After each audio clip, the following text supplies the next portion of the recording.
যা দেখো খালি চোখে সব কিছু আল্লাহর তাসবিহ পড়ে, সব আল্লাহর জিকির করে, সব আল্লাহর সিজদা দেয়। ওয়ান নাজমু ওয়াশ শাজারু ইয়াসজুদান, আকাশের তারা, দুনিয়ার বৃক্ষরাজি সিজদা দেয় একটা সত্তাকে। তিনি কে? অস্ট্রেলিয়ায় একটা শহর আছে সিডনি, সিডনিতে একটা জঙ্গল আছে। ওই জঙ্গলে একটা গাছ মানুষের মতো করে টু দ্য ডাইরেকশন অফ কেবলা, কেবলামুখী হয়ে এখনো রুকু দিয়ে আছে। সুবহানাল্লাহ পড়তে পারলেন না আওয়াজ করে? অনেক ক্যালেন্ডারে ছবিটা দেখা যায়, পেপার কাটিং আমি দেখেছি।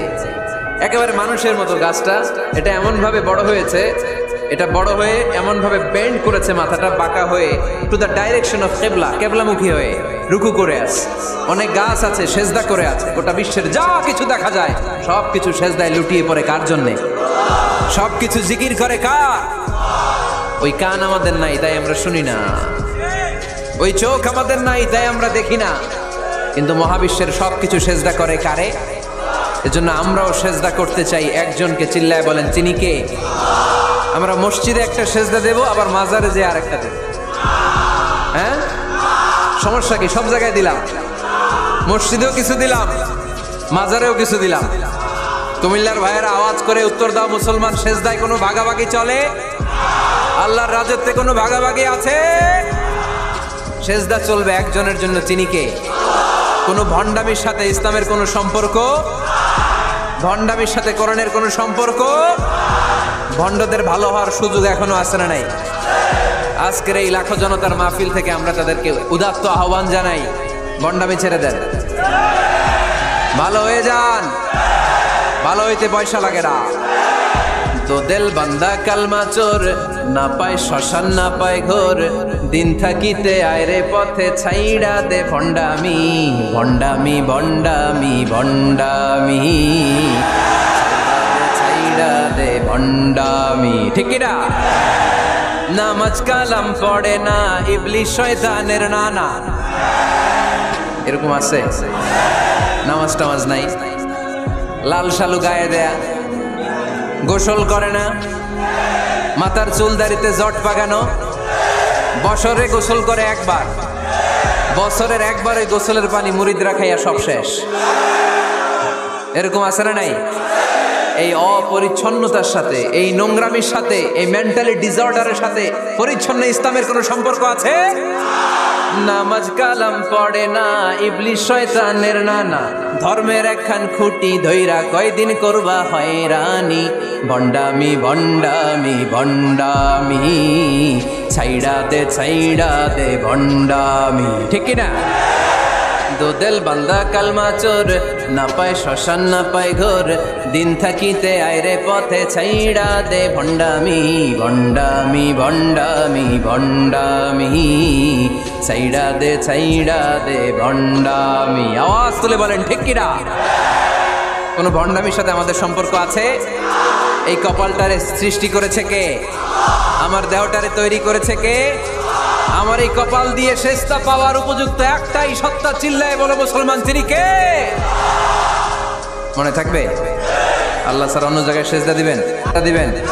বাজারে সেজদা দিবেন? সেজদা দিবেন কারে? সেজদা দিলেই লাভ, সেজদা দিলেই। তাহলে কোরআন আমাদেরকে শিখালো ওয়াসজুদ ওয়াকতারিব, prostrate and be closer to me. তোমরা না আল্লাহর কাছে যেতে চাও?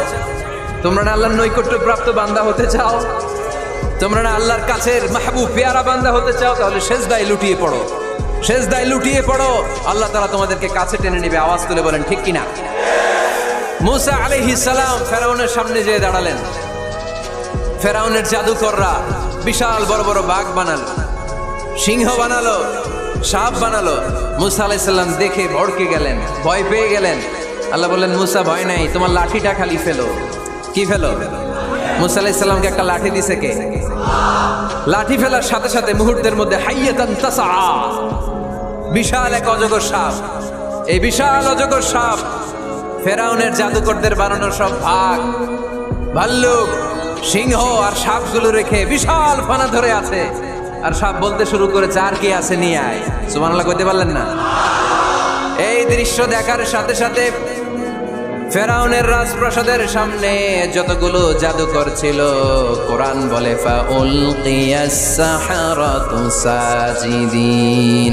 এই দৃশ্য দেখা মাত্রই ফেরাউনের নিয়ে আসা বড় বড় জাদুকরগুলো মুসা আলাইহিস সালামের সামনে দাঁড়িয়ে আল্লাহর জন্য সেজদায় লুটিয়ে পড়েছে।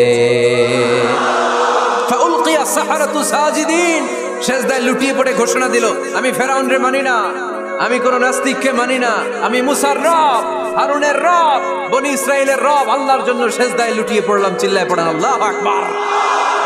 মুহূর্তেই এক সেজদার কারণে তাদের নসিবে হেদায়েত দিয়ে দিয়েছে কে? পৃথিবীর কেউ কাউরে হেদায়েত দিতে পারে? অনেক বাবা ছিল নবী, ছেলের কপালে হেদায়েত নাই, আছে না নাই? অনেক ছেলে ছিল নবী, বাবার কপালে হেদায়েত নাই, আছে না নাই? হেদায়েত দেওয়ার মালিক একজন, চিল্লায় বলেন তিনি কে? একটা সিজদা, একটা সিজদা, একটা সিজদার আদেশকে অমান্য করার কারণে ইবলিস জাহান্নামীদের সর্দার। চিল্লায় বলেন ঠিক কিনা? ওয়াইদ কুলনা লিল মালাইকাতি ইসজুদু লিআদম ফাসাজাদু ইল্লা ইবলিস আবা ওয়াস্তাকবারা ওয়া কানা মিনাল কাফিরিন। আল্লাহ বললেন, ও ফেরেশতা কুল সবাই আমার আদেশ মোতাবেক আদমকে সেজদা করো। সবাই সেজদা করলো, একজন ছাড়া, সে কে? আরো জোরে বলেন কি নাম? আবা, অস্বীকার করলো, ওয়াস্তাকবার, অহংকার দেখালো, ওয়া কানা মিনাল কাফিরিন, কাফেরদের অন্তর্ভুক্ত হলো, জাহান্নামীদের সর্দার হলো। কয়টা সেজদার আদেশ? আওয়াজ করে বলেন, কয়টা সেজদার আদেশ অমান্য করছে? সেজদা কয়টা দেয় নাই? আপনি দেন নাই কয়টা? হ্যাঁ, আমরা দেই নাই কয়টা? এক সেজদা না দিয়া জাহান্নামীদের লিডার। আমরা সেজদা মিস করছি কয়টা? কয়টা? মুসলমান সেজদায় লুটিয়ে পড়তে হবে একজনের খুশির জন্য, তিনি কে? তাহলে কোরআনকে যে প্রশ্ন করেছি, কোরআন সব উত্তর দিয়ে ফেললো। কোরআন আমাদেরকে জানিয়ে দিল, তোমরা সবাই আল্লাহর নৈকট্যপ্রাপ্ত বান্দা হতে চাও, আল্লাহর কাছের বান্দা হতে চাও, তাহলে ওয়াসজুদ, কি করো? সবাই বলে নাই, আওয়াজ করে বুঝছো? বলো মুসলমান, ওয়াসজুদ মানে কি? সেজদা করো। সেজদা করলেই আল্লাহর কাছে যাওয়া যায়। মনের যত জ্বালা যন্ত্রণা দুঃখ ব্যথা আপনি সেজদায় পড়ে আল্লাহরে বলেন। কোনো ভায়া লাগবে না, কোনো মিডিয়া লাগে না, কোনো সিরিয়াল লাগে না, কোনো অ্যাপয়েন্টমেন্ট লাগে না। ডাকতে দেরি, ডাকে সাড়া দিতে দেরি হয় না। তাহলে কোরআনের আলোকে আজকে আমরা জেনে গেলাম আল্লাহর কাছে যেতে হলে সেজদায় লুটিয়ে পড়তে হয়। এবার আমরা সুন্নাহর আলোকে জানার চেষ্টা করব কি করে আল্লাহর কাছে যেতে হয়। শুনবেন? কষ্ট হচ্ছে নাকি আপনাদের? সুন্নাহকে যদি আমরা জিজ্ঞেস করি, বিশ্বনবী রেখে যাওয়া সুন্নাতে যদি আমরা একটু তালাশ করি, একটু স্ক্যানিং করি, একটু চোখ গোলাই, তাহলে সুন্নাহ আমাদেরকে বলে বেশি বেশি নফল ইবাদত করো আর আল্লাহর নৈকট্য হাসিল করো। সুবহানাল্লাহ পড়বেন না? কোরআন বলেছে সেজদায় লুটিয়ে পড়ো। যা যা বললাম আমি ওঠার আগে জিজ্ঞেস করে আবার শুনে যাব, কারণ আমি মনে করি এটা ক্লাস। এটা কি ক্লাসে পড়া দেওয়া নেওয়া আছে না নাই? এতক্ষণ পড়ানোর পরে জিজ্ঞেস করার দরকার আছে না নাই? কোরআন বলছে কি আর সুন্নাহ কি বলে? নফল ইবাদত। আওয়াজ করে বলতে হবে, সুন্নাহ কি বলে? বুখারীর বর্ণনা, আল্লাহর হাবিব সাল্লাল্লাহু আলাইহি ওয়াসাল্লাম বলেন, মা ইয়াজালু আবদি ইয়াতাকাররাবু ইলাইয়া বিন নওয়াফিল। বান্দা যত বেশি নফল ইবাদত করতে থাকে, করতে করতে করতে করতে বান্দা আমার কাছের নৈকট্য প্রাপ্ত বান্দা হয়ে যায়। হাত্তা উহিব্বাহু, এরপর আমি আমার বান্দারে এত ভালোবাসি, কুনতু সামআহুল্লাযী ইয়াসমাউ বিহি। বান্দা যখন শুনে সে তার নিজের কান দিয়ে শুনে না, আমি আল্লাহর কানে শুনি। কুনতু বাসারাহুল্লাযী ইউবসিরু বিহি। বান্দা যখন দেখে নিজের চোখে দেখে না, আমি আল্লাহর চোখে দেখে। ওয়ায়াদাহুল্লাতী ইয়াবতিশু বিহা। বান্দা যখন কিছু ধরে বান্দার হাতে ধরে না, আমি আল্লাহর হাতে ধরে। ওয়ারিজলাহুল্লাতী ইয়ামশি বিহা। বান্দা যখন হেঁটে যায় ওর নিজের পায়ে হাঁটে না, কেমন যেন আমি আল্লাহর পায়ে হাঁটে। আওয়াজ করে বলতে হবে আল্লাহু আকবার। মানে আল্লাহ বুঝাতে চাইলেন আমি তখন তার কান হয়ে যাই, আমি তখন তার চোখ হয়ে যাই, আমি তখন তার হাত হয়ে যাই, আমি তখন তার পা হয়ে যাই। আমার আর তার মাঝে আর কোনো ফারাক থাকে না, সে আমার একেবারে নিকটে চলে আসে। আওয়াজ করে পড়েন সুবহানাল্লাহ। এই জন্য বিশ্বনবী সাল্লাল্লাহু আলাইহি ওয়াসাল্লাম বদরের প্রান্তরে তলোয়ার নাই, ঘোড়া নাই, ওট নাই, সৈন্য সামন্ত নাই, না খেয়ে হাড্ডি সারা ৩১৩ জন মুসলমানকে নিয়ে আল্লাহর উপর ভরসা করে বদরের প্রান্তরে দাঁড়ালেন। আর ওইদিকে কাফেরদের সৈন্যবাহিনী ছিল 1000। কয় হাজার? মুসলমান কয়জন? মাত্র 313 জন। ওদের কাছে অস্ত্র শস্ত্রে সজ্জিত সেনাবাহিনী। বিশ্বনবীর 313 জনের কাছে তলোয়ার নাই, ঘোড়া নাই, কিচ্ছু নাই। বিশ্বনবী আল্লাহর উপর ভরসা করে এক মুষ্টি বালি নিয়ে ওয়াশাহাতিল ওযু, কাফেরদের চোখগুলো ধ্বংস হোক বলে তিনি বালুগুলো ছড়িয়ে দিলেন। মুহূর্তের মধ্যে 1000 সৈন্যবাহিনীর কাফের সৈনিকদের চোখের মধ্যে ধূলিকণা পৌঁছে দিল কে? আল্লাহর হাবিব সাল্লাল্লাহু আলাইহি ওয়াসাল্লাম বদরের প্রান্তর থেকে এক মুষ্টি বালু নিয়ে বললেন শাহাতিল ওযু, বলে তিনি বালু ছুড়ে মারলেন। 1000 সৈন্যবাহিনীর চোখের মধ্যে বালু ছড়াই দিছে কে? বুঝে শুনে উত্তর দিয়েন। এখানে 1000 লোক দাঁড়ানো, আমি বালু নিলাম, গায়ের যত জোর আছে সবার চোখের দিকে মারলাম। 1000 জনের চোখের ভিতরে ঢুকবে? সর্বোচ্চ 5 জন, বেশি হইলে 10 জন, তার চেয়ে বেশি হইলে 20 জন, বেশি হইলে 50 জন। বুঝে শুনে উত্তর দিয়েন।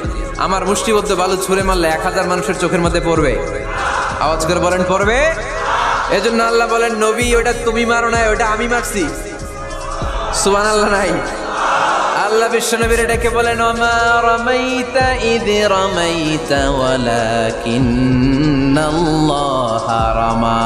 নবী হে, বালু তুমি ঠিকই তোমার হাতে নিয়েছো, কিন্তু আমি আল্লাহ নিজ দায়িত্বে 1000 কাফেরের চোখের ভেতরে বালুগুলো পৌঁছে দিয়েছি। তাহলে বান্দা যখন নফল ইবাদত করে তখন বান্দার হাত আর বান্দার হাত থাকে না, ওইখানে আল্লাহর হাত যুক্ত হয়ে যায়। বান্দার পা থাকে না, সেখানে আল্লাহর পা যুক্ত হয়ে যায়। বান্দা যখন দেখে নিজ চোখে দেখে না, আল্লাহর দৃষ্টিশক্তি সেখানে যুক্ত হয়ে যায়। চিল্লায় বলেন ঠিক কি না? এজন্য নফল ইবাদত করতে রাজি আছেন তো? সুনানে তিরমিজির বর্ণনায় আল্লাহর হাবিব সাল্লাল্লাহু আলাইহি ওয়াসাল্লাম বললেন হাদিসে কুদসি কিয়ামতের দিন বান্দার যখন ফরজে ঘাটতি হবে, কিসে ঘাটতি হবে? ফরজে। আল্লাহ পাক বলবেন উনজুরু হাল্লি আবদি মিন তাতাওয়ু, ও ফেরেশতারা দেখো তো আমার বান্দা নফল করছে কিনা। ফরজে যেহেতু তার ঘাটতি, দেখো তো আমার বান্দার কোনো নফল ইবাদত আছে কিনা। ফেরেশতারা বলবে আছে। আল্লাহ বলবেন তাহলে ফরজগুলার যেহেতু ঘাটতি, নফল থেকে কিছু এনে ফরজে বসাই দিয়ে ওগুলোর ফরজ বানায় দাও।